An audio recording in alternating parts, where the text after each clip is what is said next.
안녕하세요. 보내주신 자료들을 바탕으로 깊이 파고드는 시간, 더 딥 다이브입니다. 오늘은 정말 흥미로운 주제를 다루게 됐어요. 어떻게 보면 뭐랄까 하나의 신흥 사상이 기존 종교의 가장 신성한 두 기둥을 가져다가 완전히 뒤집어 버렸는지 그야말로 개념적 혁명의 과정을 추적해 볼 거거든요. 보내주신 자료들은 고대 이스라엘의 정체성을 상징하는 두 가지 핵심 관습, 바로 할례와 율법이 기독교라는 새로운 관점에서 어떻게 재해석되었는지를 보여주고 있어요. 이게 그냥 의미를 조금 바꾸는 수준이 아니잖아요. 눈에 보이는 육체적 행위랑 수백 개의 규칙 목록을 보이지 않는 내면의 믿음과 한 인격에 대한 관계로 통째로 바꿔버린 사건이죠. 도대체 어떻게 이런 대담한 전환이 가능했을까요? 그 논리의 핵심을 한번 파헤쳐보죠. 네, 이건 정말 지적인 드라마라고 할 수 있어요. 고대 이스라엘에게 할례와 율법은 그냥 종교의식이 아니었거든요. 우리는 누구인가를 규정하는 정체성의 근간 그 자체였어요.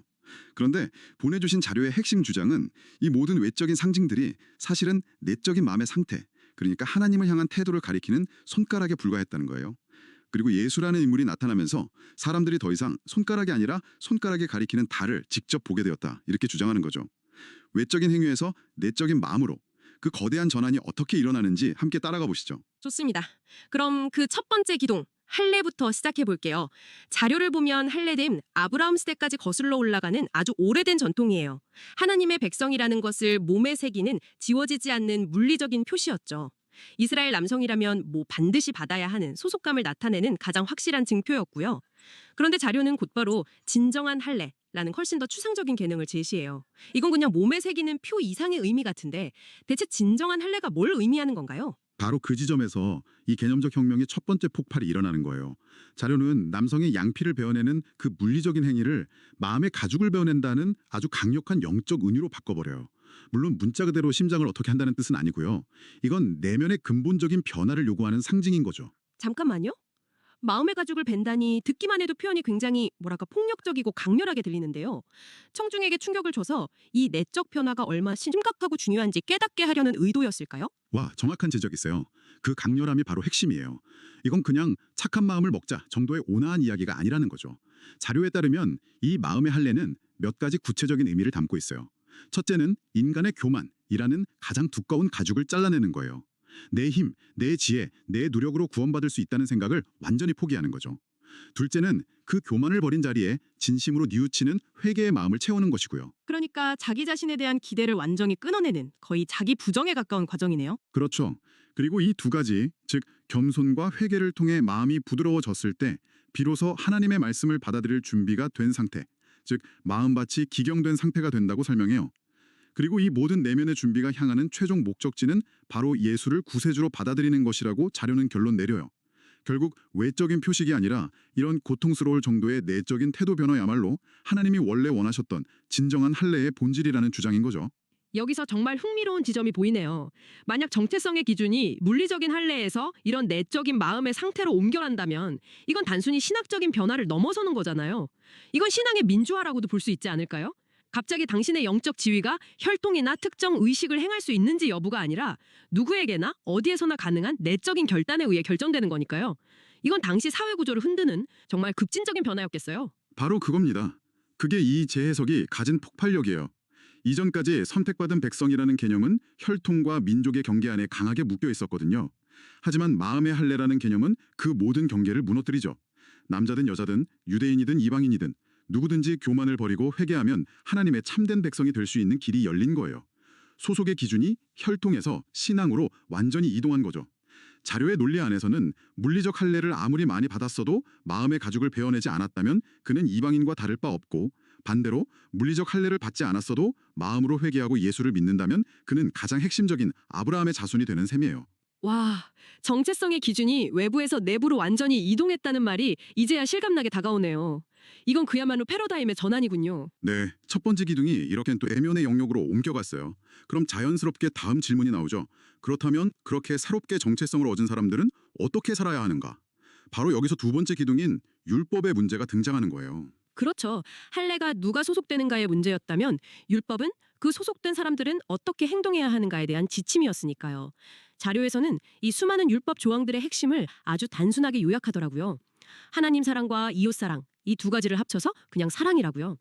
그런데 제가 자료를 읽다가 좀 헷갈렸던 부분이 바로 여기예요.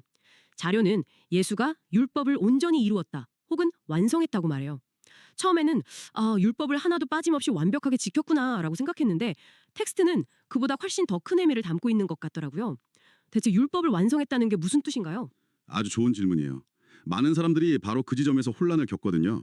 만약 율법을 완성했다는 게 단순히 모든 규칙을 완벽하게 지켰다는 의미라면 예수는 그냥 최고의 모범생, 율법의 챔피언 정도로 남았을 거예요.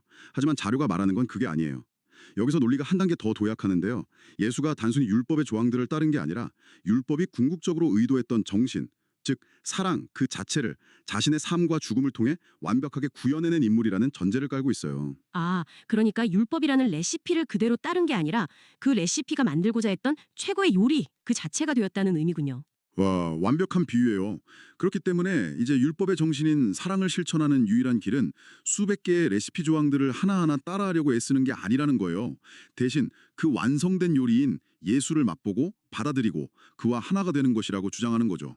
즉, 예수를 믿고 사랑하는 행위 자체가 곧 하나님과 이웃을 사랑하는 행위이며 율법 전체를 지키는 것이라고 재정의해버리는 거예요. 와, 이건 정말 접근 방식의 완전한 전복이네요. 이전에는 하나님을 사랑하려면 이 계명을 지켜야 하고 이웃을 사랑하려면 저 계명을 지켜야 한다는 식의 해야 할 일 목록, 그러니까 투두리스트에 가까웠다면 이제는 예수라는 모델을 따르는 것, 투빌리스트로 바뀐 셈이군요. 이건 어쩌면 훨씬 더 어렵고 높은 기준일 수도 있겠어요. 체크리스트는 지켰는지 안 지켰는지 명확하지만 한 인격을 온전히 따른다는 건 삶 전체를 요구하는 거니까요. 맞아요. 훨씬 더 전인격적인 요구죠. 자료의 한 문장이 이 모든 걸 요약해줘요. 율법을 따라 하나님을 사랑하고 이웃을 사랑하는 유일한 길은 바로 율법을 온전히 이루신 예수님을 사랑하고 믿어서 이웃에게 예수님의 진리의 말씀을 전하는 것이다. 이 문장 안에 새로운 구조가 다 들어있어요.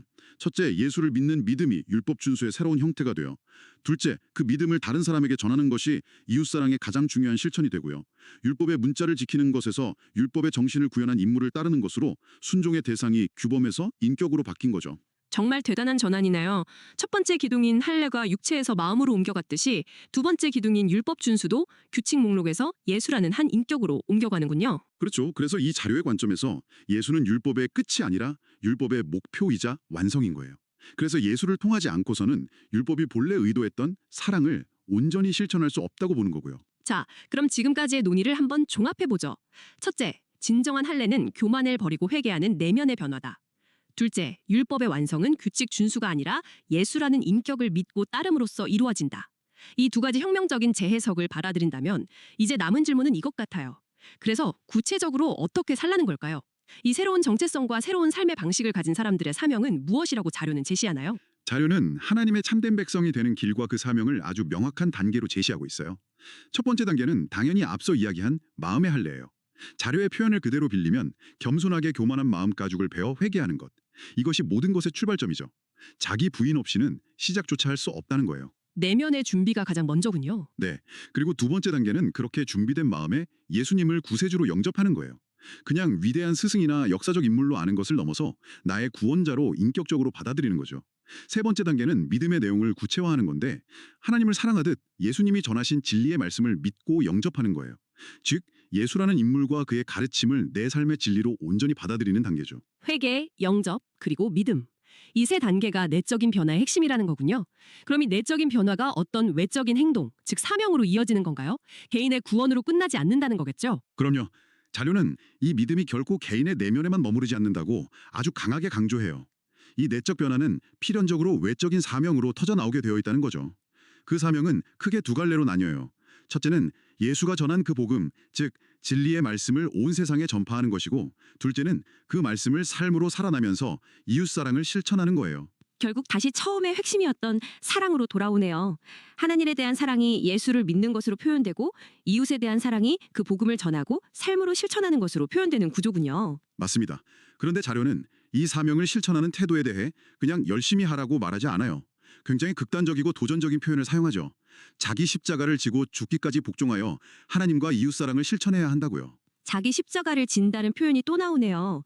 이 표현이 담고 있는 무게가 상당하잖아요. 단순히 어려운 일을 감수하라는 뜻을 넘어 자기 희생과 헌신, 심지어 죽음까지도 각오하라는 의미로 들리는데요. 네, 바로 그거예요. 자신의 안위나 이익, 평판, 심지어 생명까지도 내려놓는 최고의 헌신을 통해 사랑을 실천하는 것이 이 사명의 핵심이라고 강조하는 거예요. 왜냐하면 그들이 따르는 모델인 예수가 바로 그렇게 자신의 십자가를 지고 죽기까지 복종함으로써 최고의 사랑을 보여줬기 때문이죠. 결국 율법의 정신인 사랑의 가장 궁극적인 표현은 바로 이 자기 희생적 복종이라고 보는 거예요. 와, 오늘 논의를 정리해보니 정말 하나의 거대한 흐름이 보이네요. 보내주신 자료는 할례와 율법 준수라는 고대 이스라엘 정체성의 외적인 두 기둥을 철저하게 해체하고 내면화시켰어요. 몸에 새기는 물리적 표식은 마음의 겸손한 회개로, 수백 개의 규칙 목록은 예수라는 단 한 사람을 따르는 것으로, 그야말로 모든 것을 뒤집어 엎는 극적인 전환을 이야기하고 있네요. 정확해요.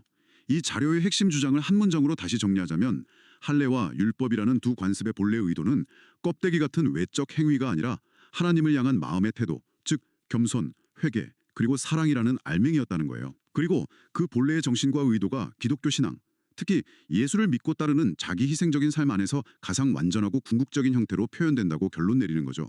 무엇을 하는가보다 어떤 존재가 되는가가 더 중요하다는 메시지를 던지고 있어요. 정말 깊이 있는 분석이었습니다. 생각할 거리를 많이 던져주네요.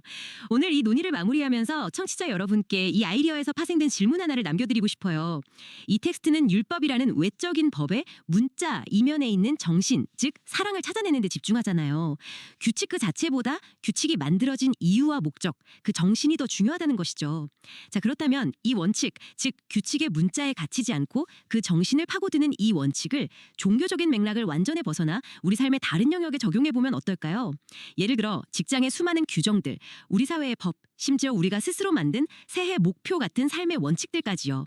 그 규칙들의 문자 너머에 있는 정신은 무엇일지, 그리고 그 정신을 살아낸다는 것은 어떤 의미일지 한번 생각해보시는 것도 흥미로운 지적 여정이 될 것 같습니다.